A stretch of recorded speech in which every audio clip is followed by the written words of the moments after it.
ಹಾಗೆ ಸ್ವಲ್ಪ ಮಾತಾಡೋದಿದೆ, ಮಾತಾಡೋಣ ಬನ್ನಿ.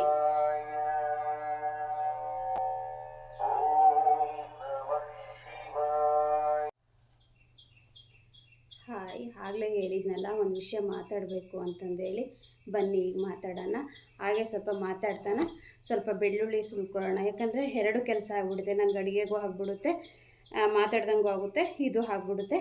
ಮಾತಾಡೋಣ, ಒಂದು ವಿಷಯದ ಬಗ್ಗೆ ಮಾತಾಡೋಣ ಅಂತ ಹೇಳಿದ್ನಲ್ಲ. ಏನಂದರೆ ಅದು ಮೈ ಫಾದರ್ ಈಸ್ ಹೀರೋ. ನಿಮಗೆ ಟೈಟಲ್ ನೋಡಿದರೆ ಅರ್ಥ ಆಗ್ಬೋದು ಇವತ್ತಿನ ಟಾಪಿಕ್ ಏನು ಅಂತಂದೇಳಿ.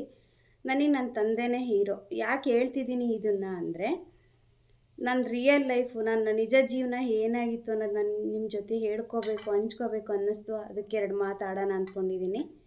ಯಾರಿಗಾದ್ರೂ ದಯವಿಟ್ಟು ಇಷ್ಟ ಆದರೆ ನೀವು ಅಳವಡಿಸ್ಕೊಳ್ಳಿ, ತಪ್ಪಿದರೆ ಕ್ಷಮೆ ಇರಲಿ. ಒಂದು 4 ಮಾತು ಹೇಳ್ಕೋಬೇಕು ಅನಿಸ್ತಿದೆ, ಹೇಳ್ತಾ ಇದ್ದೀನಿ. ನಿಮಗೆ ಏನಾದ್ರೂ ಒಂದು ಜೀವನದಾಗೆ ನನ್ನ ತಂದೆ ಹೀರೋ ಅಂತ ನಾನು ಯಾಕೆ ಹೇಳಿದೆ ಅಂದರೆ, ಅದಕ್ಕೆ ಸ್ವಲ್ಪ ಕಾರಣಗಳಿದೆ. ಮಾನವ ಸರಪಳಿ ಅಂತ ಹೇಳ್ತಾರೆ. ಮಾನವ ಸರಪಳಿ ಅಂದರೆ ಏನು?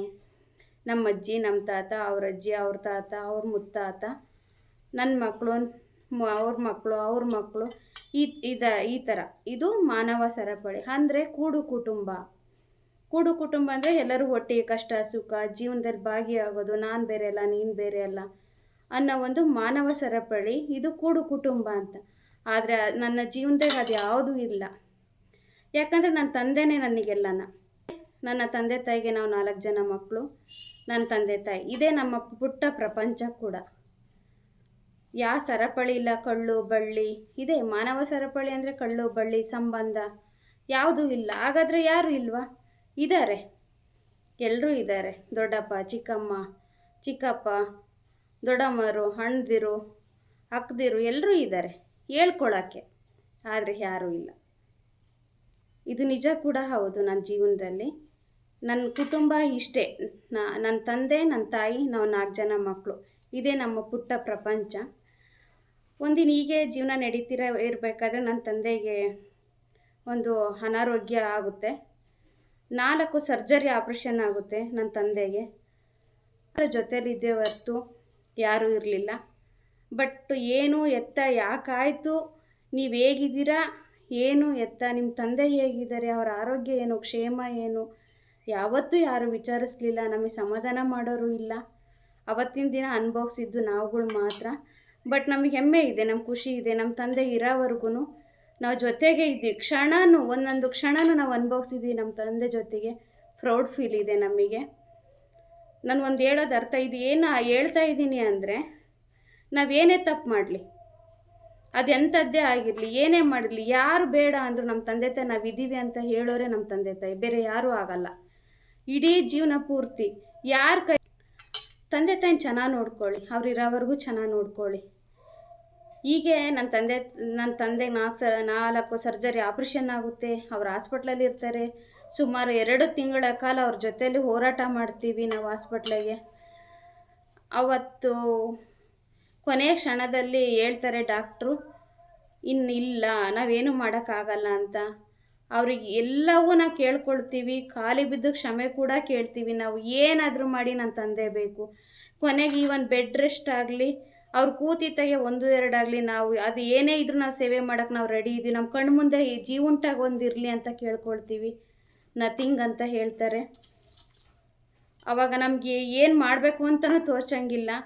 ನನ್ನ ತಂದೆನ ಕಳ್ಕೊಳ್ತೀವಿ ಅನ್ನೋ ದುಃಖ ಕೂಡ. ಊಟ ಇಲ್ಲ, ನಿದ್ದೆ ಇಲ್ಲ, 2 ತಿಂಗಳ ಸತತವಾಗಿ ಪ್ರಯತ್ನ ಪಟ್ಟಿದ್ದೀವಿ ನಮ್ಮ ತಂದೆಗೋಸ್ಕರ. ಇರೋವರೆಗೂ ಚೆನ್ನಾಗಿ ನೋಡ್ಕೊಳ್ರಿ ತಂದೆ ತಾಯಿನ.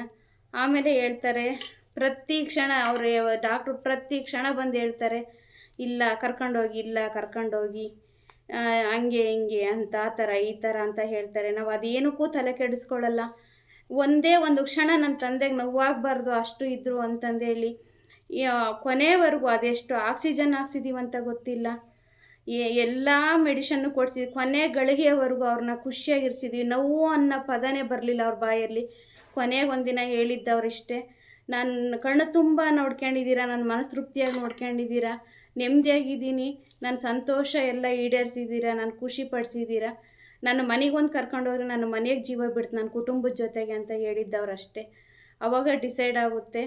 ಅವ್ರು ಡಾಕ್ಟ್ರ್ ಹೇಳ್ತಾರೆ ಹಂಗಂತ ಹೇಳಿದಾಗ ಅವರು ಹೋಗೋವರೆಗೂ ಹೇಳೋಕ್ಕಾಗಲ್ಲ ಅಂತ ಹೇಳ್ತಾರೆ. ಆದರೂ ಹೇಳ್ತೀವಿ, ಏನಾದರೂ ಮಾಡಿ ನನ್ನ ತಂದೆನೂ ಊರಿಗೆ ಕರ್ಕೊಳ್ಬೇಕು, ಅವ್ರ ಆಸೆ ಅದನ್ನು ನೆರವೇರಿಸ್ಕೊಡ್ಬೇಕು ಅಂತ ಹೇಳ್ತೀವಿ. ಆವಾಗ ಸುಮಾರು 2 ಆಕ್ಸಿಜನ್ ಸಿಲಿಂಡ್ರನ್ನು ಕಾರಲ್ಲಿ ಹಾಕಿಸ್ಕೊಂಡು ಮನೆಗೆ ಕರ್ಕೊಂಬರ್ತೀವಿ. ನೈಟ್ ಬರ್ತಾರೆ. ಅಲ್ಲಿಂದ ಬರಬೇಕಾದ್ರೇ ನನ್ನ ಹಸ್ಬೆಂಡ್ನ ನೋಡಬೇಕು ಅಂತಾರೆ. ಯಾರನ್ನೂ ಅಲ್ಲೇವರೆಗೂ ನನ್ನ ಕುಟುಂಬ ಬಿಟ್ಟರೆ ಅಲ್ಲೇವರೆಗೂ ಯಾರು ನಾನು ಅವ್ರು ನೋಡಬೇಕು ಇವ್ರು ನೋಡಬೇಕು ಬಂದು ಬಳಗ ಸಹ್ಯ ಸಾರ್ಥ ಯಾರನ್ನೂ ಕೇಳಲಿಲ್ಲ ನನ್ನ ತಂದೆ. ಯಾಕಂದರೆ ಯಾರೂ ಇರಲಿಲ್ಲ, ನಮಗೆ ಇದ್ದಾರೆ ಇರಲಿಲ್ಲ ಅಷ್ಟೇ. ಅದು ಅರ್ಥ ಆಗಿದೆ ಅಂದ್ಕೊಳ್ತೀನಿ ನೋಡೋರಿಗೆ. ಅವತ್ತು ಆಗಿದ್ದು ಇಷ್ಟೇ. ಅವತ್ತು ನನ್ನ ತಂದೆ ನನ್ನ ಹಸ್ಬೆಂಡ್ ನೋಡ್ಬೇಕಂತಾರೆ. ಫೋನ್ ಮಾಡಿ ಹೇಳಿದಾಗ ಬರ್ತೀನಿ ಅಂತ, ಇಲ್ಲ ನಾವೇ ಬರ್ತಾ ಇದ್ದೀವಿ ಅಂದಾಗ ನನ್ನ ತಂದೆ ನನ್ನ ಗಂಡ ಬಂದು ನಿಂತ್ಕೊಳ್ತಾರೆ. ಬಂದು ನಿಂತ್ಕೊಂಡ ತಕ್ಷಣ ಮಾವ ಅಂದ ತಕ್ಷಣ ಅಲ್ಲೇವರೆಗೂ ಹಾಸ್ಪಿಟ್ಲಿಂದ ಈವನ್ ದಾವಣಗೆರೆಯಿಂದ ಚಳ್ಳಕೆರೆ ಬರುವವರೆಗೂ ಕಣ್ಣು ಬಿಡದೇ ಇರೋರು ಬಂದು ನನ್ನ ಹಸ್ಬೆಂಡು ಮಾವ ಅಂದ ತಕ್ಷಣ ಕಣ್ಣು ಬಿಟ್ಟು ಅವ್ರನ್ನ ನೋಡಿ ನಕ್ಕರು. ಅದು ತುಂಬ ಖುಷಿ ಇದೆ. ಅಲ್ಲಿಂದ ಮಾತಾಡಿಸ್ತಾನೆ ಜೊತೆಗೆ ಊರಿಗೆ ಹೋದಾಗ ಅಲ್ಲೆಲ್ಲರೂ ನೋಡಿ ಮಾತಾಡಿಸಿ, ಈಗ ಅಪ್ಪ ನಿನ್ನ ಮನೆ ಬಂತು, ನಿನ್ನ ಮನೆ ಇದು ಅಂತಂದು ಎಲ್ಲ ಸುತ್ತಮುತ್ತ ತಿರುಗಿ ನೋಡ್ತಾರೆ. ನೈಟೆಲ್ಲ ಕಾಲ ಕಳೀತಾರೆ. ಮಾರ್ನಿಂಗು ನನ್ನ ತಂದೆ ನನ್ನ ತಮ್ಮನ ಕೈ ಹಿಡ್ಕೊಂಡು ಅವನ್ನ ನೋಡ್ತಾನೆ ನಮ್ಮನ್ನು ಬಿಟ್ಟು ಆಗ್ಲುತ್ತಾರೆ. ಅವರು ನಮಗೆ ಕಲಿಸಿದ್ದು ಒಂದೇ, ಜೀವನದ ಪಾಠ ಹೇಳ್ಕೊಟ್ರು.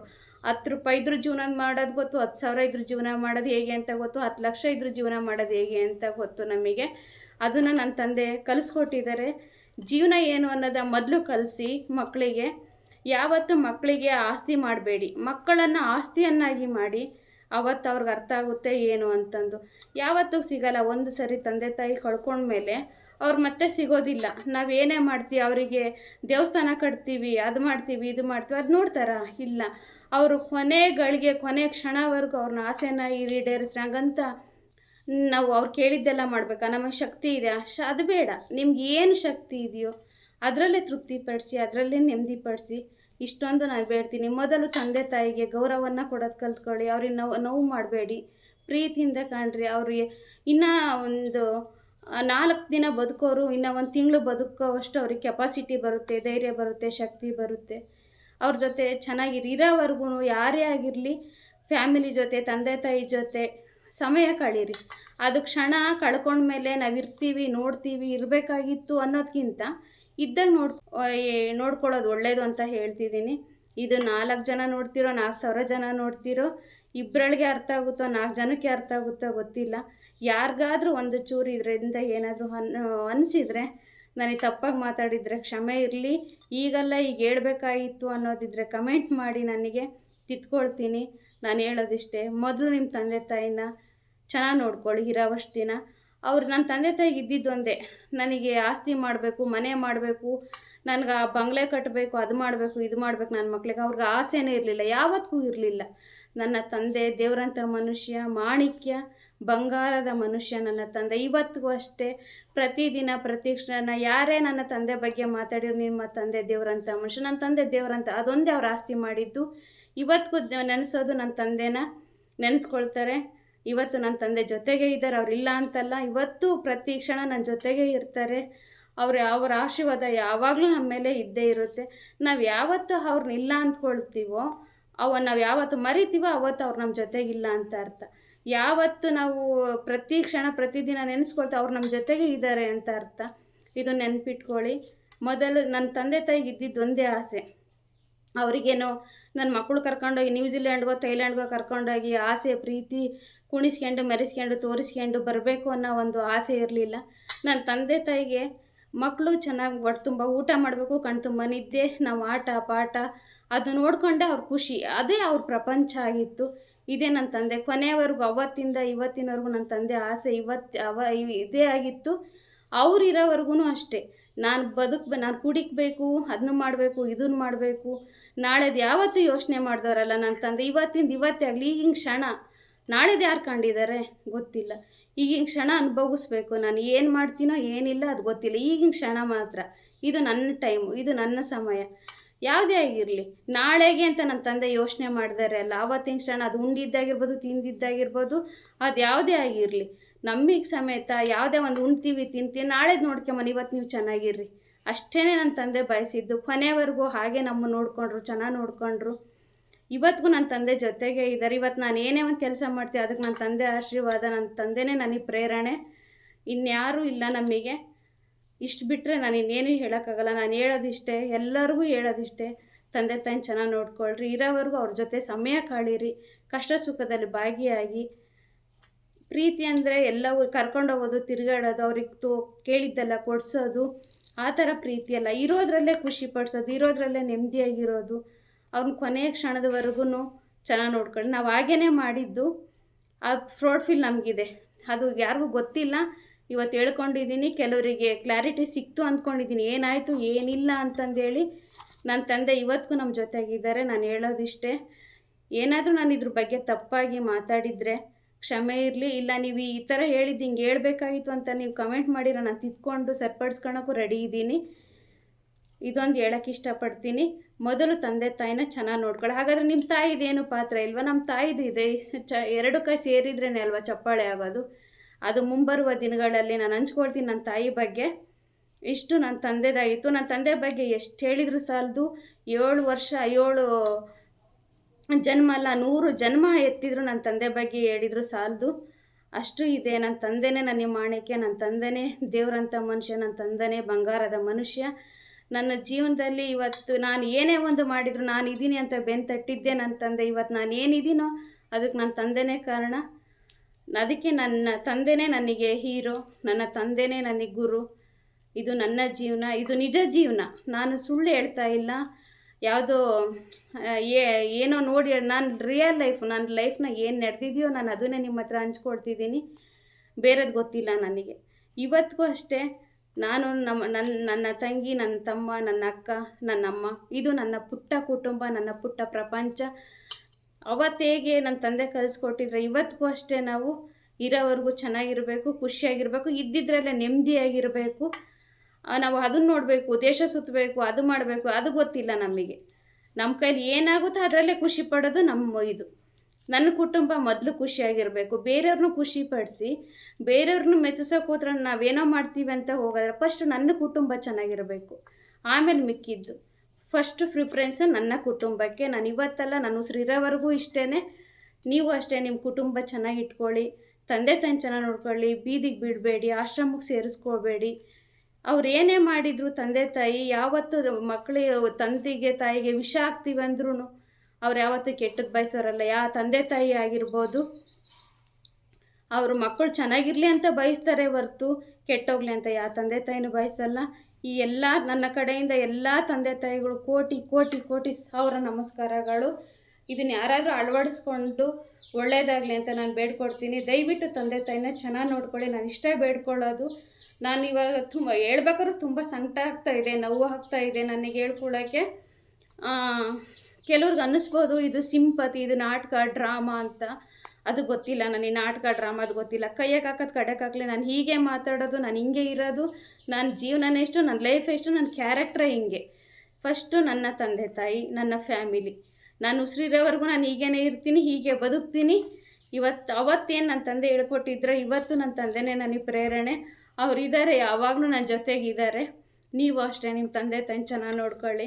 ನಾನು ಇದರಿಂದ ನಿಮ್ಗೇನು ಅರ್ಥ ಆಯಿತು ಅಂದರೆ ಹೇಳೋದಿಷ್ಟೇ, ಇರೋವರೆಗೂ ನಿಮ್ಮ ತಂದೆ ತಾಯಿನ ಚೆನ್ನಾಗಿ ನೋಡ್ಕೊಳ್ಳಿ. ಸಣ್ಣದೇ ಆಗಿರಲಿ ಅವ್ರನ್ನ ಖುಷಿ ಪಡಿಸಿ ಚೆನ್ನಾಗಿ ನೋಡ್ಕೊಳ್ಳಿ. ಇಲ್ದಾಗ ಅಯ್ಯೋ ನಾವು ಹಂಗೆ ಮಾಡಬೇಕಾಯ್ತು, ಹಿಂಗೆ ಮಾಡಬೇಕಾಯ್ತು, ಹಾಗೆ ಹೀಗೆ ನಾವು ಆವಾಗಿರ್ಬೇಕಾಯ್ತು, ಅದು ಬರಲ್ಲ ರೀ. ಇನ್ನೊಂದ್ಸರಿ ನೀವು ಕೇಳ್ಕೊಂಡ್ರು ಸಿಗದಂಥ ಅವಸ್ಥೆ ಅದು, ಏನು ಸಿಗಲ್ಲ ಕಳ್ಕೊಂಡ್ಮೇಲೆ. ಹಾಗಾಗಿ ನಾನು ಹೇಳ್ಕೊಡ್ತೀನಿ, ಎಲ್ಲ ತಂದೆ ತಾಯಿಗೂ ಚೆನ್ನಾಗಿ ನೋಡ್ಕೊಳ್ಳಿ. ಇದರಿಂದ ಏನಾದರೂ ಯಾರಿಗಾದರೂ ಹರ್ಟ್ ಆಗಿದ್ದರೆ ಕ್ಷಮೆ ಇರಲಿ. ನಿಮ್ಗೇನು ಅನ್ನಿಸ್ತು ಅಂತ ನನಗೆ ತಿಳಿಸಿ. ಎಲ್ಲ ತಂದೆ ತಾಯಿಗೂ ಮತ್ತೊಮ್ಮೆ ನನ್ನ ಕೋಟಿ ಕೋಟಿ ನಮಸ್ಕಾರಗಳು. ಈ ವಿಡಿಯೋ ಏನಾದರೂ ನಿಮ್ಗೆ ಇಷ್ಟ ಆಗಿದ್ದರೆ ಲೈಕ್ ಮಾಡಿ, ಶೇರ್ ಮಾಡಿ, ಸಬ್ಸ್ಕ್ರೈಬ್ ಮಾಡಿ, ಸಪೋರ್ಟ್ ಮಾಡಿ. Thank you.